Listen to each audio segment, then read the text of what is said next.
Okay, so this is a better way to develop mathematics to model a drum, because it's easier to construct a drum with a circular construction than a rectangular one, and it also gives us the opportunity to introduce these things called Bessel functions, which are quite fundamental in many things, but are not that well known at a first year graduate level. So let's launch into it. So we've got the same kind of scenario, just now our domain is a ball. So we have omega. It's going to be a ball of radius a around 0 in R2. We're going to solve the wave equation. Oops.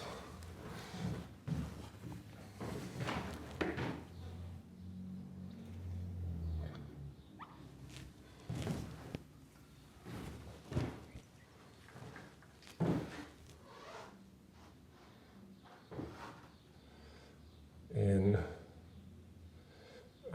omega times real numbers, we will have boundary values 0,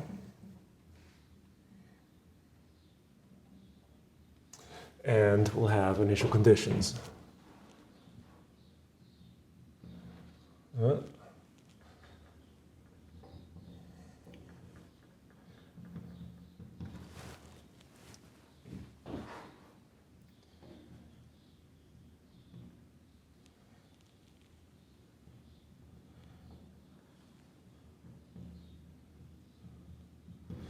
Okay, so same kind of thing, and the strategy is the same. We're going to use separation of variables. We're going to extract an eigenvalue problem from the space part of this partial differential equation, and then we're going to try and find the explicit eigenfunctions, eigenvalues. All right, let's get going. So separation of variables.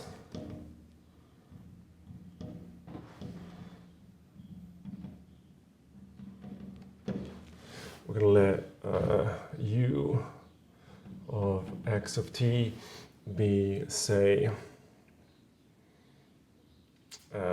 w of x and h of t, like this. So recall we're in 2 dimensions, so x is actually the vector x1, x2. Yeah? And then what happens to our PDE? We get, and this is completely analogous to what we've done before, c squared Laplacian of w of x, h of t. We separate variables, and we're going to have h double prime of t over h of t. Let's actually put the c squared here. Laplacian of w of x, function of t equals a function of x, only possible if they're both constant. We're going to write this constant as minus lambda.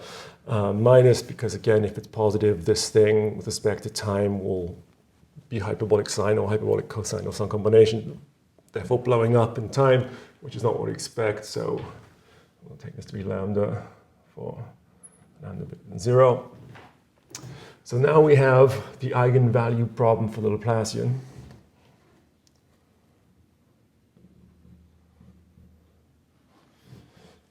On omega with w equals 0 on the boundary of omega. Again, omega is a ball. It is most convenient to now change into polar coordinates. So let u of theta be w e to the I theta. So previously I've put a hat to indicate we're not doing things in the complex domain, but we're using this complex notation, right, which turns out to be extremely convenient. Okay, so let us recall how we turn the Laplacian into a PDE involving r and theta. So we take the derivative of u with respect to r. By the chain rule, it's going to be this. Oops.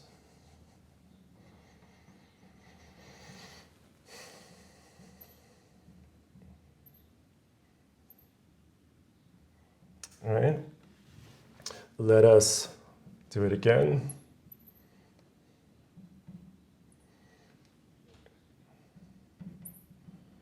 And it's going to be this thing.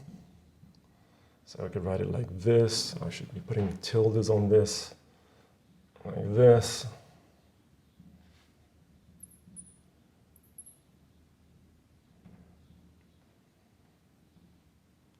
Like this. This is meant to be like this. And this is like a transpose, right? But you can also write this like this. And this is a more convenient notation.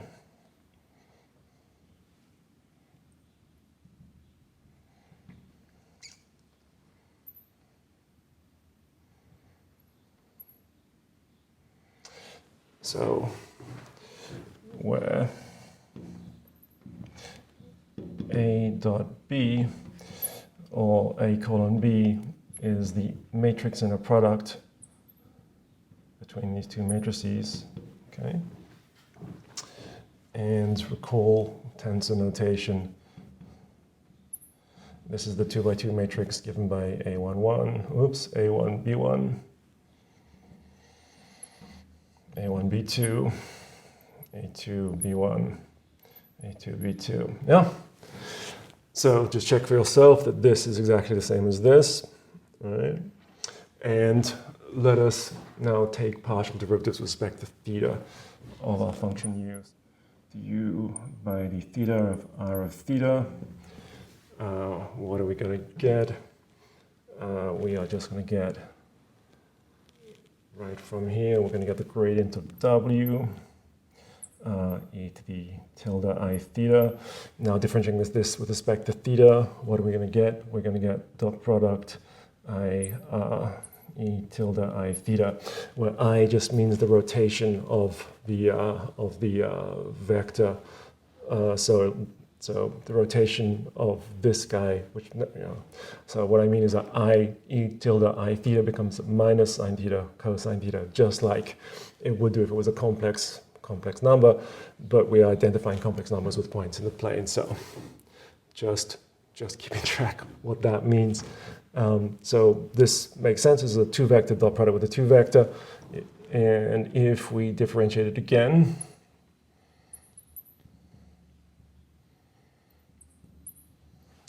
see what we get. Hit the derivative on this thing. We have the same kind of game that plays out. So let's actually just pull out the r squared over here. We're going to have the second derivative of of w. Actually, let me write the second derivative better. Let me write this. So we have the second derivative of w at r tilde I theta, dot producted with I tilde I theta, cross product I e tilde I theta. Yeah, and then let's differentiate this thing with respect to theta. And what's that going to be? It's going to be, let's put it down here, minus, it's going to be gradient of w of theta. And then differentiating this with respect to theta, we're going to have I squared, which will create this minus.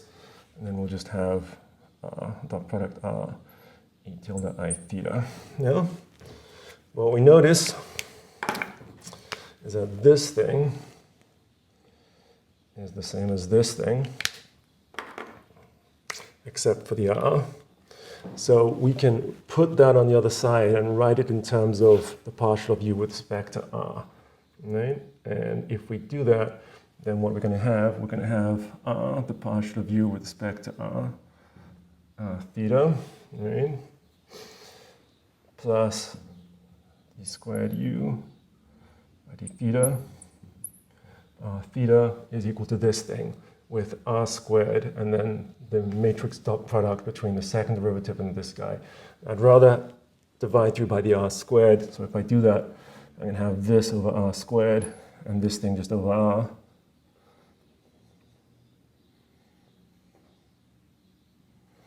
And then that thing will just give me this guy over here. So we did this before in class, but it's going to feel much more real if you believe that the PD we get is the PD we get.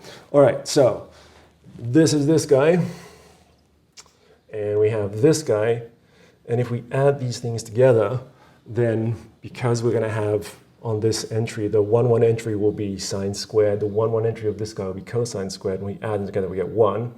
The 1, 2 entry will be minus sine cosine, and the 1, 2 entry will be sine cosine, so when we add them together, we'll get 0. The 2, 2 entry on this guy will be sine squared, here it will be cosine squared. The 2, 1 entry in this guy will be sine cosine, here will be minus sine cosine. So adding this matrix to this matrix will just give us an identity matrix, right? And that's what we're going to do. So what we have is that Laplacian of, the second gradient of W, like this, dot product with the identity. Again, it's the sum of this thing with this thing. This thing with this thing will be that plus that. Oops. Yeah, plus that. So we will have d squared u by dr squared theta plus du by dr theta over r plus d squared u by d theta squared theta over r squared. Okay, and this thing, of course, is just the Laplacian itself. So this thing, let's put over here, is just Laplacian of W at e tilde I theta, right? So to solve the eigenvalue problem of this kind, when we change it into polar coordinates, what we're trying to solve is going to be the eigenvalue problem for this PDE right here, right? And that is where we're going to go from on the next board. We want to solve this guy, d squared u by dr squared theta plus du by, oops, just one derivative,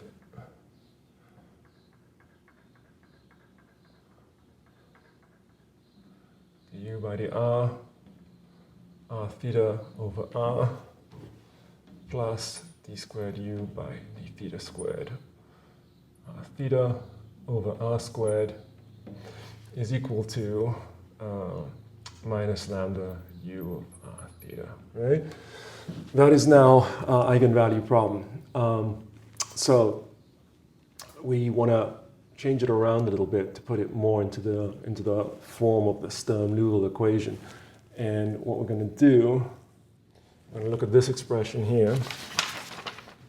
If we write d by dr of r du by dr of r theta, what we're going to get du by dr of r theta plus r d squared u by dr squared of r theta. Yeah. So then if we divide by r, we get the kind of thing we want, right? So we can write 1 over r of d by dr of r du by dr r theta, like this. That will give us that thing right here, right? Plus d squared u by d theta squared, theta equals minus lambda u of r theta. And all of this is over r squared. And finally, let us multiply everything by r squared so that we get this. Thus, we're going to have finally r of d by dr of r du by dr. I'm not going to put what these things depend on anymore because we now know it, right? And let's put this as lambda mu r squared like this. Maybe put the r squared in front so that people don't confuse this like this. So this is almost our equation. I don't quite want it like this either. Actually divide by this.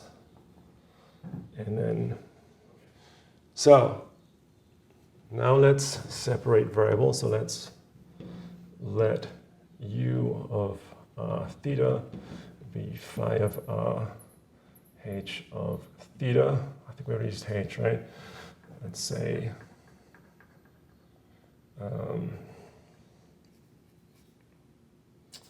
p of theta, you know?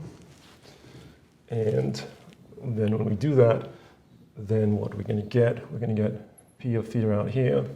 We're going to have r of phi prime, taking the derivative of that thing. So let's not put the variables, let's just put p here, like this. So since p just depends on theta, we can pull it all the way out. It's just not going to affect anything, any of the derivatives with respect to r.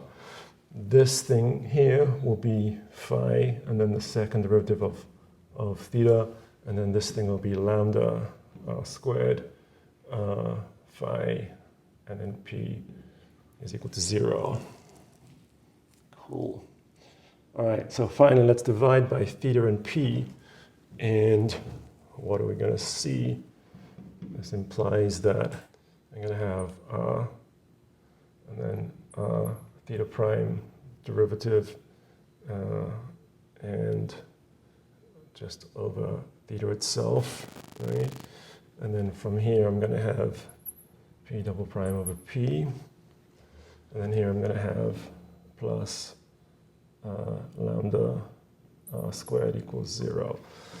Cool. And the point of this is that now we've separated off things in terms of r and things in terms of theta. We can put stuff on the other side. So we have, if we put this on the other side, then what we have is an equation depending on r equaling an equation depending on theta. Only possible if we have a constant. Same principle we use over and over. Let's maybe just write that. Do we want to do that? Or maybe just adapt this guy. Let me just adapt this guy rather than run out too much space. So we're going to have plus r squared like this, and then this is equal to minus p double prime over p. Yeah? And then therefore, this is equal to some mu, constant mu. Now, since p is the rotational part of this function, we know that p of pi is equal to p of minus pi, right? So it has to be a periodic function. So we know that this constant is going to have to be positive, because otherwise the ODE won't give us a periodic solution. So we have the right to put this as positive. Okay. Cool.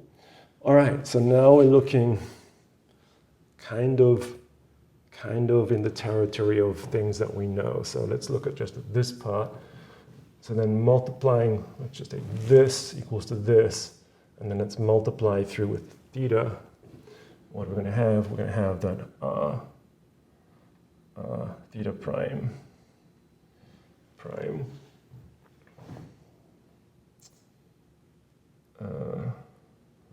plus lambda r squared theta minus mu times theta is equal to 0. Okay. That is our equation. And finally now I want to divide by r squared. So this will imply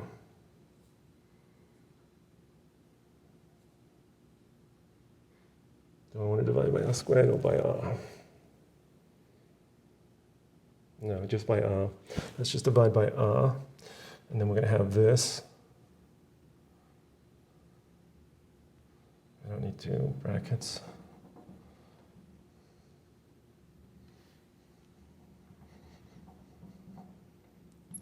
Plus lambda r phi, okay, minus mu over r phi is equal to 0. And now we are in the form of a Sturm-Liouville ODE, right? So in the Sturm-Liouville, so recall Sturm-Liouville,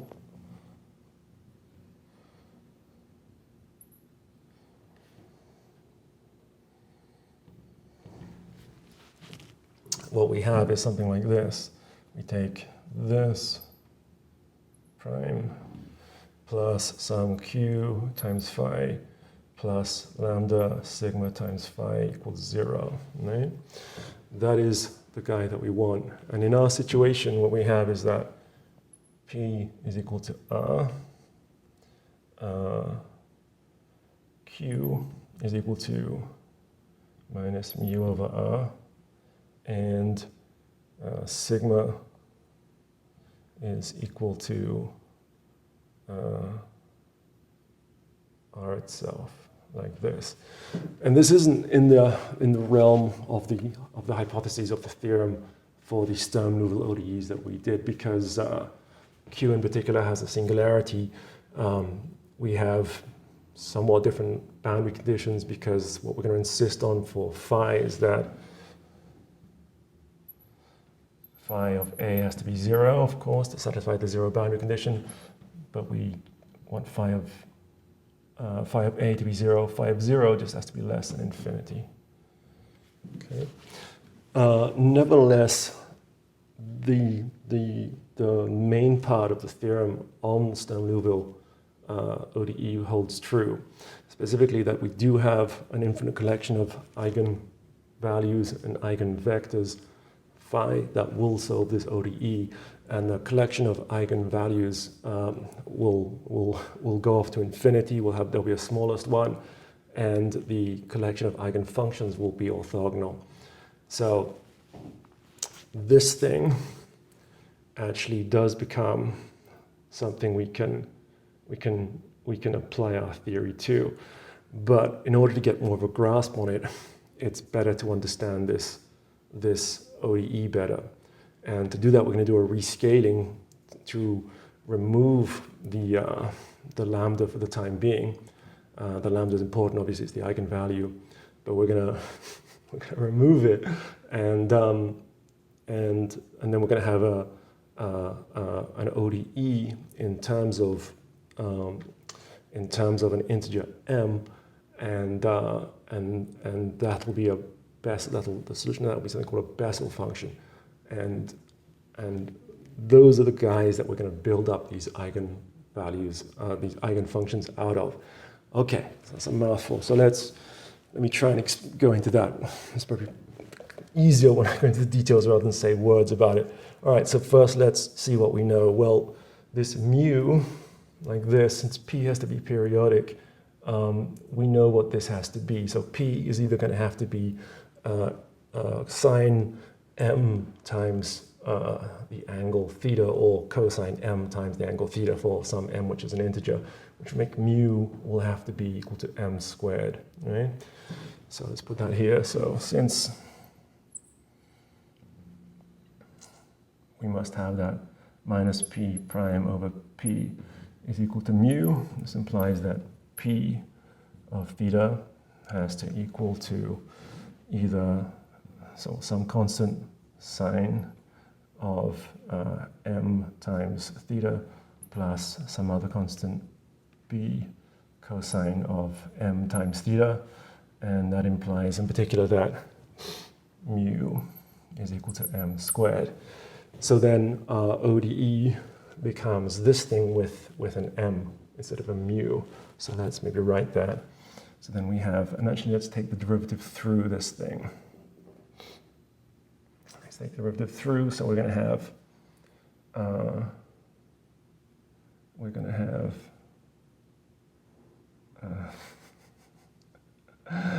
phi prime plus r phi double prime plus lambda r phi minus m squared over r phi is equal to 0. Okay, that is now our ODE, and the family of solutions we get is going to depend on this m. Well, the family of eigenvalues is going to depend, eigenfunctions is going to depend on the m, kind of analogous to the way we had a double sequence m and n when we did it in the rectangle. First, let's do a rescaling of this. So let phi of r be phi of r over the square root of lambda, like this.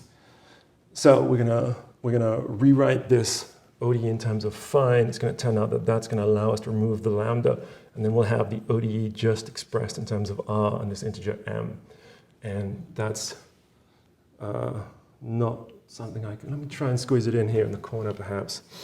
So let's see how this goes. If we take the first derivative, then we have first derivative like this, square root of lambda over lambda. We take the second derivative. We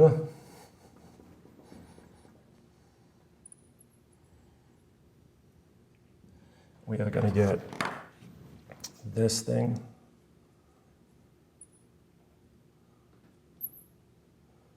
Right?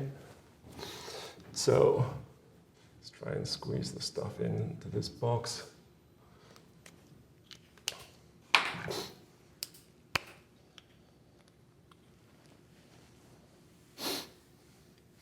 So in this form, we've done the differentiation, right? So the differentiation is carried out through this. Let's do the following. So let's look at this thing. So let's take phi prime plus r phi double prime plus r of phi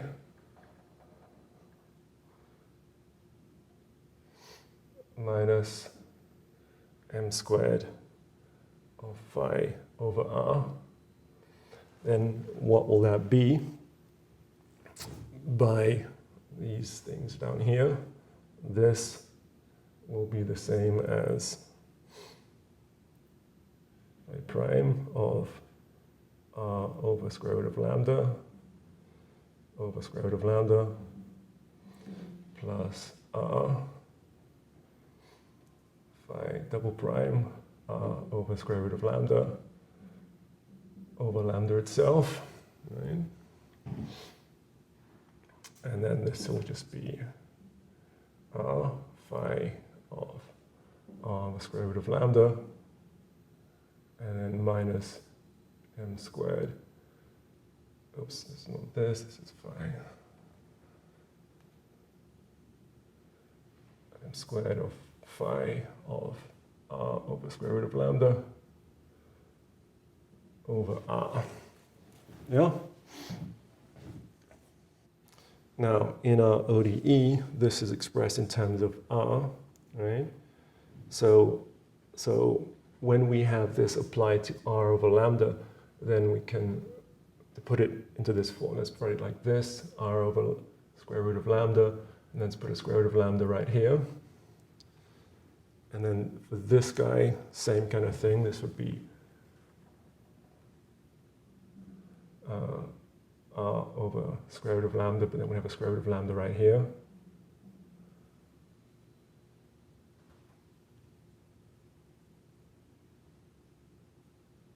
Yeah.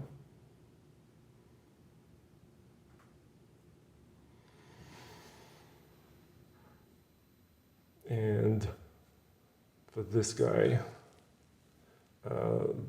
to make this of the form of square root of lambda, right? And then this thing is such that we can factor out this 1 over square root of lambda.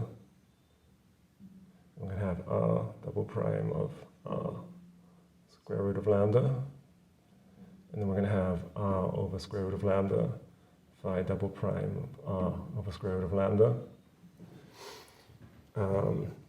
This thing will now become lambda r over square root of lambda phi of r over square root of lambda.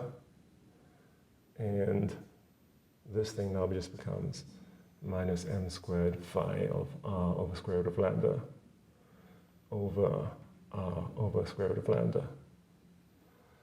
Like this, yeah? And this guy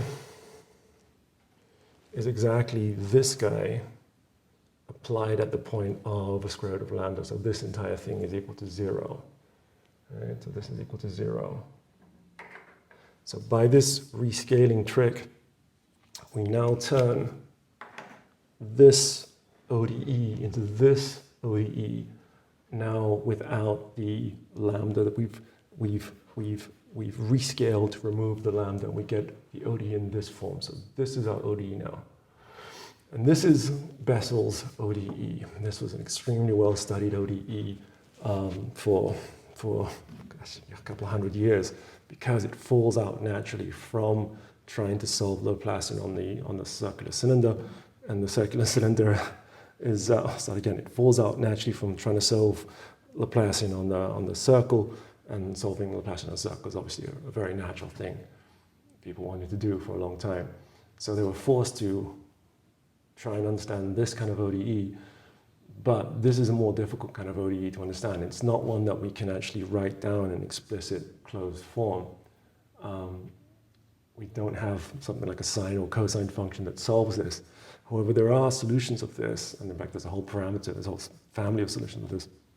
So for each m, there is a nice solution and a not nice solution. The nice one doesn't blow up at 0, and the not nice one does blow up at 0. And they have this kind of oscillatory behavior where they have a bunch of zeros that they have on the real line. And those are the zeros that we will extract the eigenvalues from. But first, let's focus on this guy. So that's what we're going to do on the next board. So this is our Bessel ODE. And let us try and understand this a little bit better. So for r, which is very close to 0, this term of r times phi will be less important. So when we take derivatives of functions, they get worse, right? So we're not in a position to claim that this thing is going to be negligible for small r, but this guy we can. So for r close to 0, then it's something like this. Then ODE is a bit like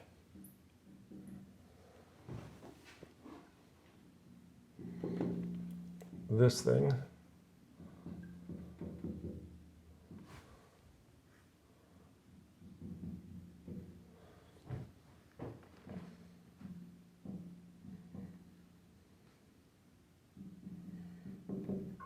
And let's multiply by r throughout this. So we're going to have r squared, and let's get rid of this.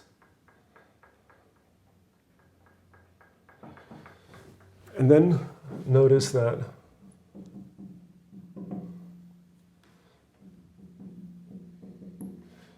phi of r equaling r to the m is a solution of this one, because if we differentiate it, we have r m times r to the m minus 1 plus r squared m times m minus 1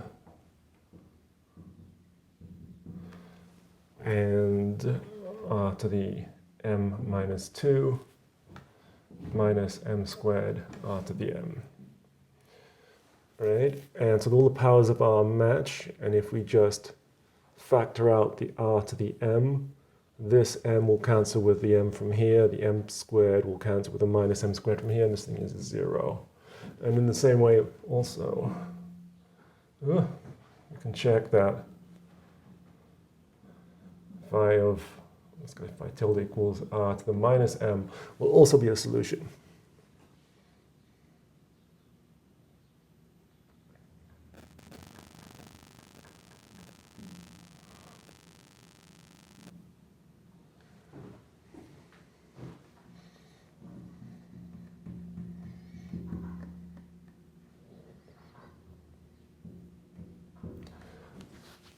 Okay, but we don't want the singular solution. We don't want the solution blowing up at 0 because our assumption is that it's finite at 0. So we're only interested in the solution that is behaving like this. And the point of this is that Bessel functions or solutions to Bessel's ODE, so-called Bessel functions, can be classified according to this m into the guys that near 0 blow up like r to the minus m, or go down to 0 like r to the m. In case m equals 0, then we just have that the 0th order Bessel function, the good one, will just be like tending towards 1 as r goes to 0, and the bad one, which blows up, will be log of or minus log of r. So we have these two guys. So Jm is the non-singular solution to this equation star, and the other solution is called something else. Let's call it Lm, and say Lm is the singular. And every solution is going to be a linear combination of these two, but we're only interested in the Jm. So we only want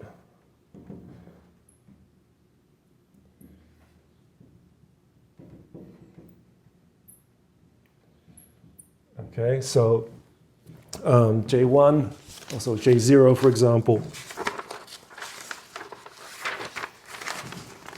kind of looks like this.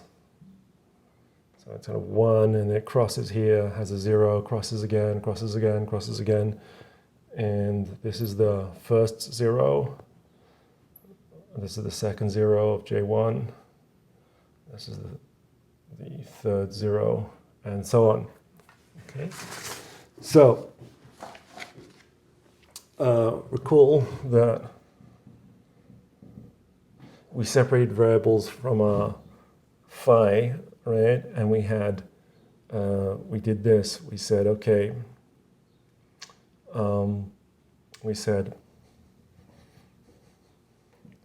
phi of r is going to equal to phi of r over square root of lambda, right? Where lambda is the eigenvalue. And this implied that this phi satisfies phi star, okay? And we need to have that phi of a equals 0, which means that since if we unwrap this, this means that phi of square root of lambda times a would have to equal 0, which means that phi of the square root of lambda would have to be one of these zeros, either this one or this one or this one, okay? Which implies that square root of lambda a will belong to the zeros of this mth of the Jm, the mth solution of Bessel's equation. So this thing belongs to the set of Zm1, Z or Zm2, and so on and so on and so on. Right? It has to be one of these. So there'll be an infinite collection of these guys, right? So we're going to have that lambda is, or square root of lambda is equal to Z m n square root of lambda over a, which implies finally that lambda is equal to Z m n over a squared for some n.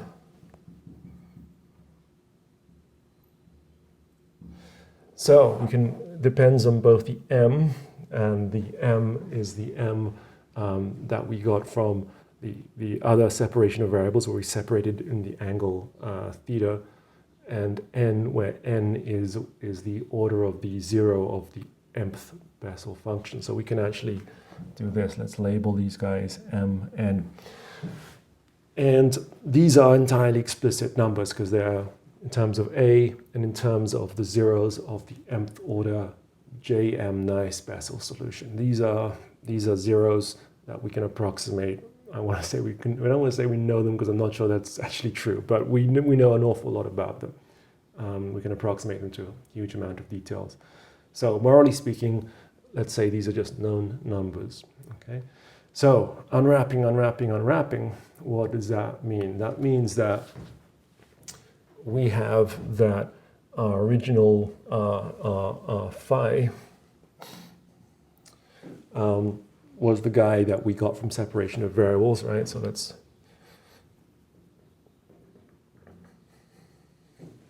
let's go back to where we were. So we have that. I've forgotten the notation of how. I think I let it be u of theta was phi of and I think p of theta, right? And what we've learned is that was that we have a family of guys. So we're going to note an m n of theta, where this guy is going to be the rescaled Bessel function. So let's directly put that in.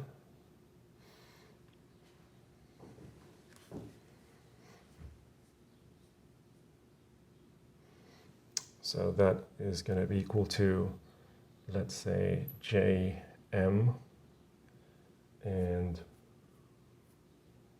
square root of lambda m n of r, where this is this is this guy, and p, recall, was just sine or cosine. I'm going to put some coefficients in front of this. Let's write a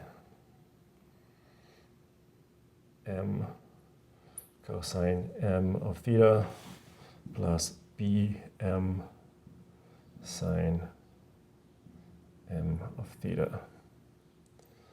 Okay, and these things finally solve the eigenvalue eigenfunction problem for the Laplacian on the disk. So specifically the polar Laplacian.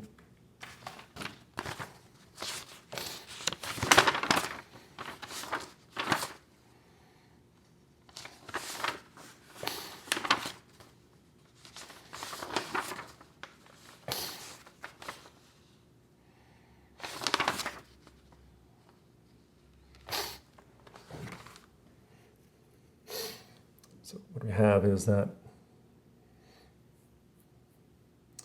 1 over r d by dr of r du m n by dr plus 1 over r squared d squared by d theta of u m n, like this, is equal to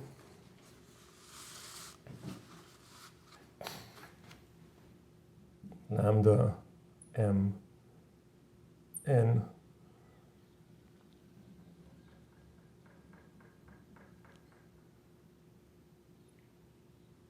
of u m n. Okay, so quite a production. However, these guys now put us in the position to do everything that we wanted to do before, right? Because these are the eigenfunctions of the polar Laplacian. That means that we can express our solution as a linear combination of these guys with the product of the solution to the time ODE, right? And that thing will form a general solution, right? So what I mean is the following. So this is the guy that we build, which is the solution to the polar Laplacian, right? Very first step was to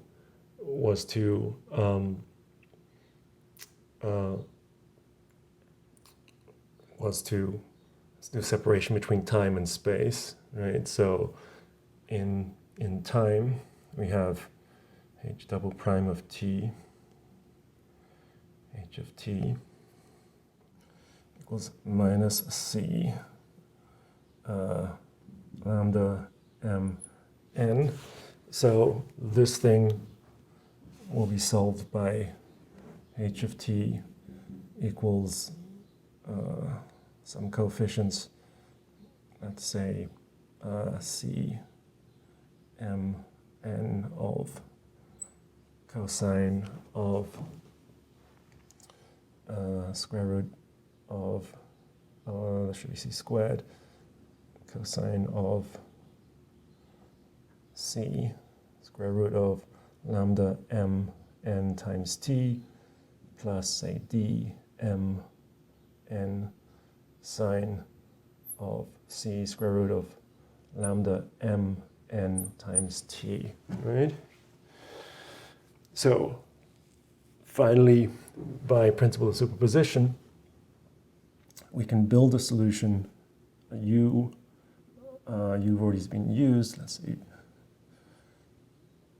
say w of theta of t as a linear combination of those guys, and this thing should depend on m and n as well.